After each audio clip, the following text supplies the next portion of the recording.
शरीयत भी पैसों की गिनती नहीं करती, तो किंग भी नहीं करता। हीरे जवाहरातों का जैसे वहां मूल्य ही नहीं होता,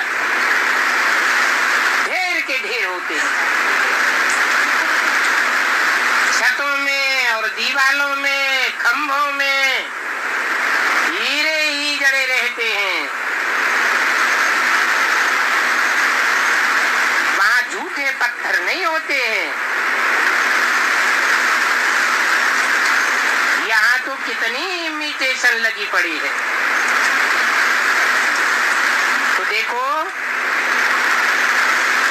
तुमको अभी बाप से इस जन्म में कितनी बड़ी प्राइज मिलती है। ऐसे बाप को तो कब नहीं भूलना चाहिए।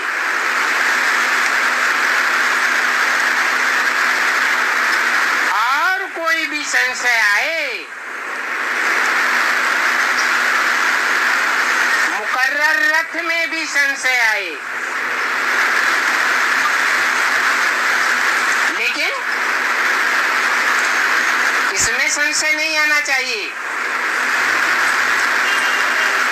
बाप में तो बिल्कुल संशय नहीं आना चाहिए।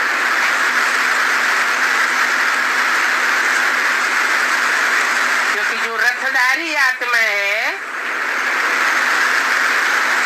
वो भी तो चक्कर में आती है।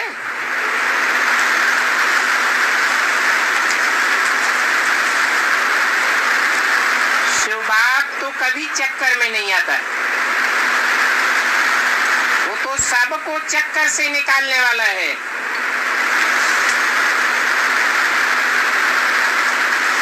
बाप कहते हैं मेरा बेहद का वर्षा है, और वो बेहद का वर्षा है विश्व की बादशाही। ये विश्व की बादशाही कभी भी कोई ने भी नहीं ली होगी। बड़े बड़े हिटलर, नेपोलियन, मुसोलिनी आदि आए, विश्व को कंट्रोल करना चाहा, कोई भी नहीं कर सके। तुमको तो बरोबर विश्व की बादशाही थी। उसमें भी भारत अविनाशी खंड है।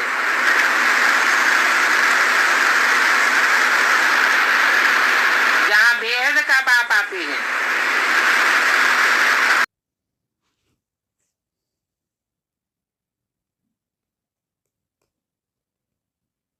बाबा कहते हैं बाबा का बच्चा बन जाने के बाद कोई भी समस्या हो या कुछ हो तो बाबा से पूछ के करो। तो बाबा तो गुप्त होने वाले हैं, तो फिर कैसे समस्या का हल? ये नहीं कहा बच्चों के सामने प्रत्यक्ष, ये कहा पहली बात तो यही है कि बाप बच्चों के सामने प्रत्यक्ष रहेगा। जो क्रोधी हैं उन क्रोधियों से बाप मिलेगा भी नहीं। तो पहले तो अपने अंदर ये देखना है क्या क्रोध तो नहीं आता है। अगर हमको अब भी क्रोध आता है तो बाप हमसे मिलते ही नहीं, क्योंकि बाप तो अपने बच्चों से मिलते हैं या क्रोधियों से मिलते हैं। क्रोधियों के लिए तो पहले ही बता दिया, जब क्रोध आए तो समझना चाहिए मैं चांडाल बनूंगा। चांडाल बनने की शूटिंग हो रही है। तो चांडाल बनने वाले बाप के बच्चे होते हैं क्या? है? पहली बात तो ये। दूसरी बात, आपका प्रश्न उसमें जवाब छुपा हो। प्रश्न क्या था आपका? बाबा से बच्चा बन जाने पूछे, बाबा से पूछे। बाबा से पूछे तो बाबा कहते हैं जो बच्चे मेरी मुरली रोज ध्यान से सुनते हैं, मुरली से हर समस्या का समाधान मिल सकता है। इसका मतलब तो रोज की मुरली ध्यान से सुनते नहीं है, पढ़ते नहीं है, उस पर मनन चिंतन मंथन नहीं करते, इसलिए बार बार बाबा के कान खाते रहते हैं और उल्टा अर्थ लगाते हैं कि बाबा ने कहा है कदम कदम पर श्रीमत लो। अरे श्रीमत तो बाबा रोज ही देते हैं, रोज तुमको चिट्ठी लिखते हैं। कोई ऐसा बाप होगा जो तुमको रोज चिट्ठी लिखता हो? ये तो बाप ऐसा है जो तुम चिट्ठी लिखो ना लिखो, लेकिन ये बाप तुमको रोज चिट्ठी लिख लिख करके देता है और चिट्ठी में तुम्हारी समस्या का समाधान मिलता है। तो तुम ध्यान से सुनते ही नहीं, उंगली को ध्यान से पढ़ते ही नहीं, उस पर मनन चिंतन मंथन करते ही नहीं। कोई ऐसे भी बच्चे होते हैं, टीचर तो रोज पढ़ाई पढ़ाता है, जब पढ़ाता है तब गायब हो जाते हैं, फिर बाद में टीचर के कान खाते हैं। तो टीचर बेचारा क्या करेगा? को भूल जाओ, इस व्यक्त दुनिया को भूल जाओ, सिर्फ बुद्धि में सुखधाम और शांति धाम याद रहे, आत्मिक स्टेज बनी रहे। जब लगातार ऐसी स्टेज हो जाएगी तो हम बाप से डायरेक्ट सीखेंगे, हर बात का जवाब अंदर ही अंदर मिलेगा। अव्यक्त मिलन का मतलब ये है कि आत्मा ऐसी स्टेज को पकड़ ले कि जब चाहे तब इतनी गहरी अनुभूति में चली जाए कि जैसे हमको साकार में मेल हो रहा है। जैसे व्यक्त में होते हैं, देवान में होते हैं, तो खींच होती है बाबा में साकार में मिले। साकार में नहीं मिलता है तो रोते हैं, आंसू बहाते हैं।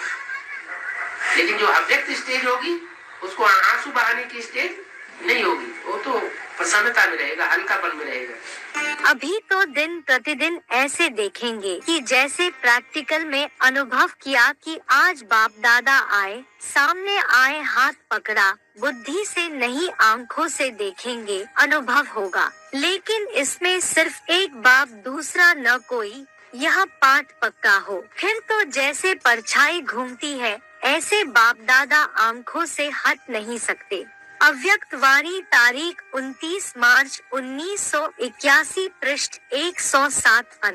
बाप तो शुरुआत से ही कह रहा है अव्यक्त बनो, सदा काल अपने साथ रखो बाबा को। गुप्त क्यों करते हो? बाबा सदैव हमें अपने साथ महसूस होना चाहिए या गुप्त महसूस होना चाहिए? सदैव साथ। ऐसी स्टेज कब बनाएंगे? वो अव्यक्त होने वाली बात ही खत्म हो गई। अब सदैव अपने साथ ही रहे बाबा। बाबा हमसे दूर हो नहीं पाए, रात में सोए तो भी साथ हमारे बाबा, दिन में जगे तो भी हमारे साथ बाबा चले। ऐसी स्टेज बनाने के लिए नहीं बोला। अभी तक उलहना देते रहते हैं बाबा अव्यक्त क्यों हुआ?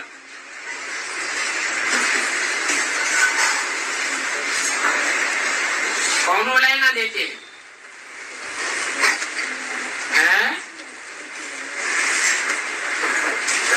पी के उलहना देते हैं या पीवी के उलहना देते हैं?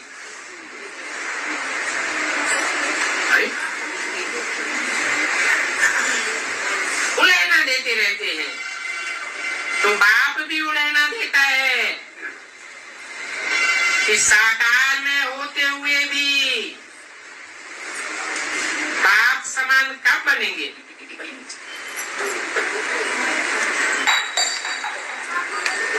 ऐसे नहीं है कि बाप साकार में नहीं है, साकार तो है,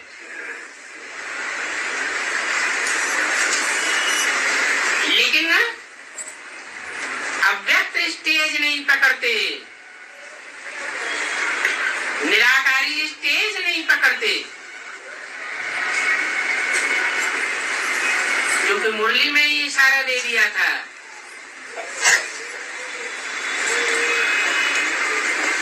आत्मिक स्टेज में जो ठहरते जाएंगे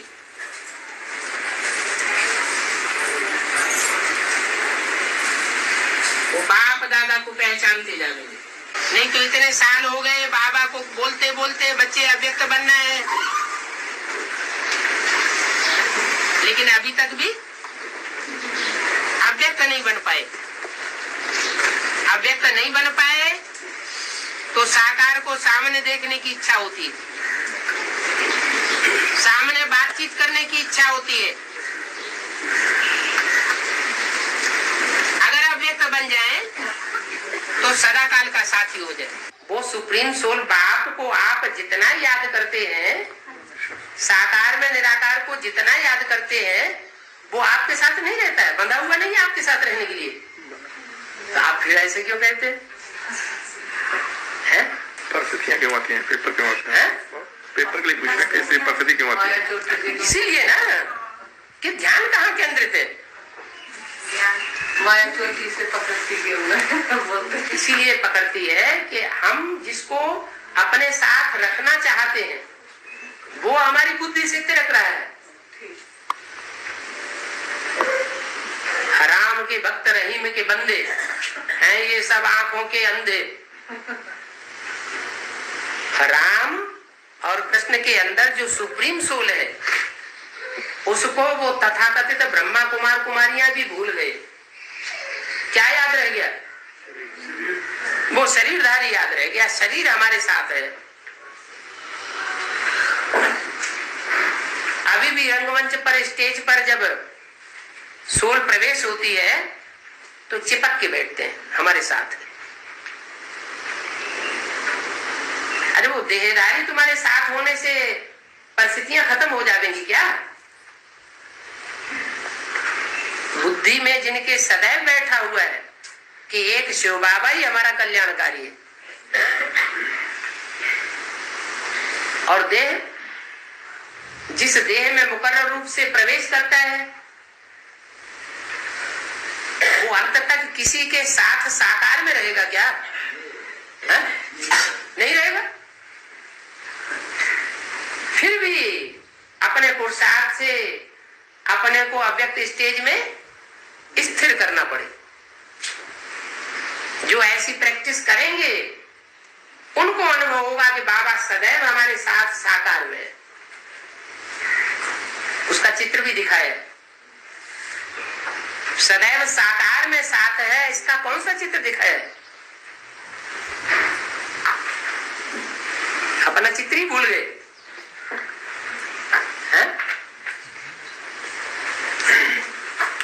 सदैव साकार में साथ है, उसका एक खास चित्र दिखाया हुआ है भक्तिमान में।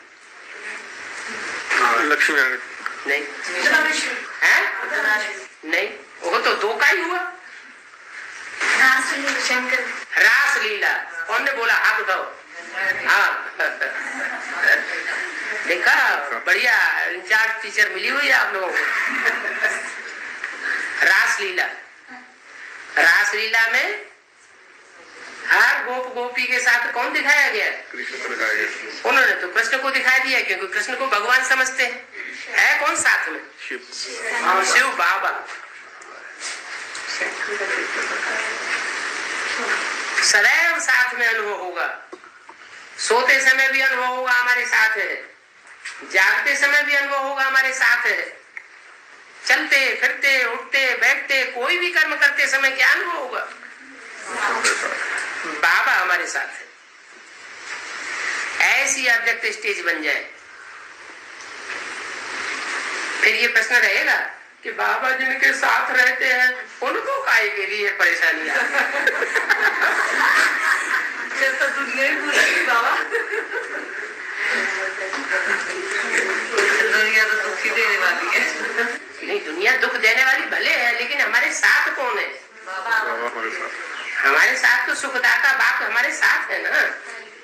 जब सदैव हमारे साथ है तो दुख का नाम निशान हो नहीं सकता। बाबा भी कहते हैं यही बात, हेवनली गॉड फादर के बच्चे हैं तो हेवन में होना चाहिए, फिर नरक में क्यों पड़े? इसका मतलब है, इसका क्या मतलब हुआ कि हेवनली गॉड फादर के बच्चे अभी पक्के नहीं हुए। रूहानी बाप के रूहानी बच्चे बने नहीं है, देह